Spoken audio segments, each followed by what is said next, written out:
Salam damai sejahtera di dalam Tuhan kita Yesus Kristus. Shalom, selamat pagi dan semangat pagi. Jumpa kembali dalam renungan pagi kita untuk hari ini 8 Juli 2022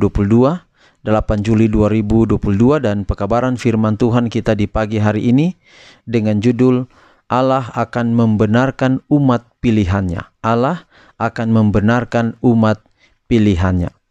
Dan firman Tuhan kita pada pagi hari ini terdapat dalam Lukas 18 ayat 7. Tetapi sebelum kita baca, mari kita berdoa kita sekali lagi untuk berdoa, untuk meminta tuntunan kuasa Roh Kudus. Kita berdoa. Bapa di sorga, terima kasih pekabaran firman Tuhan yang hendak kami dengar pagi ini.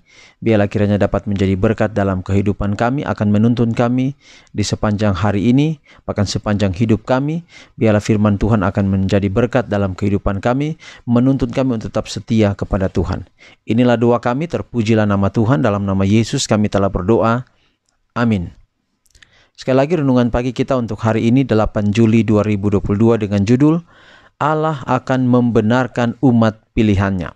Lukas 18 ayat 7, tidakkah Allah akan membenarkan orang-orang pilihannya yang siang malam berseru kepadanya? Dan adakah ia mengulur waktu sebelum menolong mereka? Sekali lagi Lukas 18 ayat 7, tidakkah Allah akan membenarkan orang pilihannya yang siang malam berseru kepadanya? Dan adakah ia mengulur waktu sebelum menolong mereka? Dalam segala zaman, Allah telah bekerja melalui malaikat-malaikat yang suci untuk menolong dan melepaskan umatnya. Makhluk-makhluk surgawi itu telah mengambil bagian yang aktif dalam permasalahan manusia. Mereka tampak berpakaian jubah yang bersinar bagaikan kilat. Mereka datang sebagai manusia dalam pakaian jubah musafir. Malaikat-malaikat telah tampak dalam bentuk manusia kepada umat Allah. Mereka beristirahat di bawah pohon ek pada waktu tengah hari, seperti orang yang sudah letih. Mereka menerima keramah tamahan manusia. Mereka telah bertindak selaku penunjuk jalan bagi yang sedang bepergian yang tidak mengetahui jalan. Mereka telah menyalakan api dengan tangannya sendiri di atas mezbah. Mereka telah membuka pintu-pintu penjara dan membebaskan hamba-hamba Tuhan. Dengan berpakaian perang surga, mereka datang menggulingkan batu dari kuburan juru selamat. Juru selamat yang mulia akan mengirimkan pertolongan bila mana kita memerlukannya. Jalan menuju surga dikuduskan oleh jejak-jejak kakinya. Setiap duri yang melukai kaki kita telah melukai kakinya. Setiap salib yang ditanggungkan kepada kita telah ditanggungnya di hadapan kita. Tuhan mengizinkan pertentangan-pertentangan untuk menyediakan jiwa-jiwa bagi kedamaian. Waktu kesesakan adalah cobaan berat yang menakutkan bagi umat Allah. Tetapi waktu itulah masanya setiap orang percaya yang benar memandang ke atas, dan oleh iman ia boleh melihat pelangi perjanjian yang mengelilinginya. Pada tengah malamlah Allah menyatakan kuasanya untuk kelepasan umatnya. Di tengah-tengah langit yang sedang marah itu, ada suatu ruang terbuka dengan kemuliaan yang tak tergambarkan. Dari sana datang suara Allah bagaikan suara gemuruh air yang berkata, "Sudah terlaksana."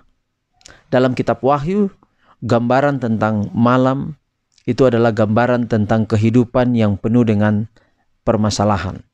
Jadi malam itu menggambarkan sulitnya hidup, ketakutan di sana ada. Bahkan oleh karena kesulitan hidup menghimpit kehidupan manusia, manusia merasa khawatir. Itu gambaran malam dalam Alkitab. Tetapi gantinya kita takut oleh karena malam menyelimuti. Dan itu sebenarnya adalah alamiah dalam hidup manusia. Tetapi sebenarnya gantinya kita takut. Kita harus percaya bahwa Allah akan menjaga, Allah akan melindungi umatnya. Yang perlu kita khawatirkan, yang perlu kita takuti sebenarnya adalah apakah dosa-dosa kita diampuni olehnya. Itu yang sebenarnya harus paling ditakuti. Soal kehidupan kita bagaikan atau simbol di sini adalah malam. Kita sudah tahu bahwa Allah menjaga, Allah melindungi kita. Tapi kalaupun kekhawatiran kita yang besar adalah apakah Allah mengampuni kita, apakah Allah menyucikan kita, maka jawabannya adalah Allah akan membenarkan umat pilihannya. Malaikat-malaikat secara fisik, malaikat-malaikat tidak kelihatan, tetapi selalu kita rasakan. Waktu demi waktu, hari demi hari, semenjak kita lahir di dunia ini sampai pada saat ini.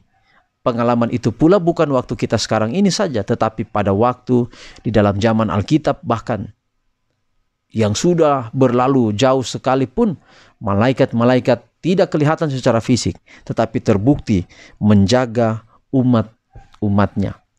Kepada saudara-saudara jemaat, anggota jemaat yang ada di jemaat Smyrna, ketika membentuk kelompok peduli, mengunjungi saudara-saudara, memberikan pelajaran kepada mereka, kemudian ada yang menyerahkan hidup mereka kepada Tuhan, walau harus mereka dikucilkan dari keluarga, tetapi tim yang pergi berkunjung tetap semangat untuk berkunjung kepada mereka. Memang ada perasaan takut, kadang-kadang ada yang dihadang oleh anjing yang galak, kemudian oleh hal-hal yang lain seperti hujan dan yang lain-lain. Tetapi sejauh ini perlindungan Allah itu kelihatan. Secara fisik tidak kelihatan, tetapi secara rohani kelihatan, dirasakan, terasa bahwa malaikat-malaikat menjaga, melindungi. Dan kiranya pekabaran ini menjadi bagian kita semua, khusus bagi pelayan-pelayan yang melayani jemaat yang saya layani, dengan semangat pergi berkunjung kepada khususnya yang baru menyerahkan hidup kepada Tuhan. Biarlah kiranya jangan khawatir, jangan takut, karena malaikat ada di sana menjaga dan melindungi. Tuhan kiranya memberkati pekabaran kita di pagi hari ini, akan menjadi satu berkat bagi kita mengetahui bahwa Allah tidak pernah meninggalkan kita. Mari kita akhiri pekabaran pada pagi ini dalam doa. Kita berdoa. Bapa di surga, terima kasih pekabaran yang indah hari ini. Biarlah dapat menjadi berkat dalam hidup kami. Kami tahu bahwa Allah selalu beserta dengan kami, menjaga kami. Dan kiranya pekabaran hari ini menguatkan kami. Berkati kami sepanjang hari ini dalam setiap tugas tanggung jawab kami. Kiranya kami tidak berjalan sendiri, tetapi kami selalu berjalan di dalam jalan Tuhan, dan selalu di bawah kepak sayap-Mu yang kuat untuk menjaga kami. Kami sudah berdoa dan alaskan doa ini di dalam nama anak-Mu Yesus Kristus, Tuhan dan Juru Selamat kami. Amin. Saudaraku, demikian pekabaran hari ini. Tuhan berkati kita semua. Shalom.